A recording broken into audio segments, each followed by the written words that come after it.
Ngayong Father's Day, buong puso nating binibigyang pugay ang mga ama na nagsisilbing haligi ng kanilang tahanan, matatag sa gitna ng pagsubok, masipag sa paghahanap buhay at walang sawang nagsasakripisyo para sa kapakanan ng kanilang pamilya. Sa bawat maagang paggising, sa bawat araw ng pagtatrabaho, at sa bawat tahimik na sakripisyo na madalas ay hindi napapansin, naroon ang wagas na pagmamahal at dedikasyon ng isang ama.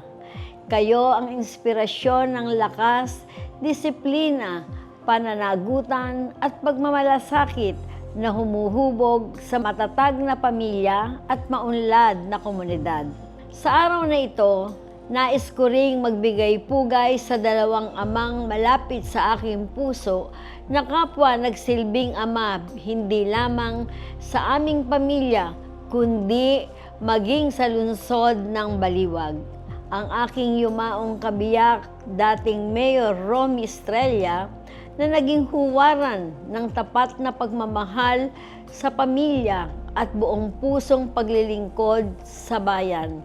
At ang aking anak, Mayor Vice Perdi Estrella, na patuloy na nagsisilbing matatag na gabay at katuwang sa pagpapaunlad ng ating lungsod sa pamamagitan ng makabuluhan at malasakit na pamumuno. Sa lahat ng ama, tatay, daddy, papa at ang mga haligi ng bawat tahanan, kayo ang tunay na bida sa araw na ito. Maraming salamat sa inyong walang kapantay na pagmamahal, sakripisyo at dedikasyon para sa inyong pamilya at sa ating lipunan. Muli, maligayang araw ng mga ama.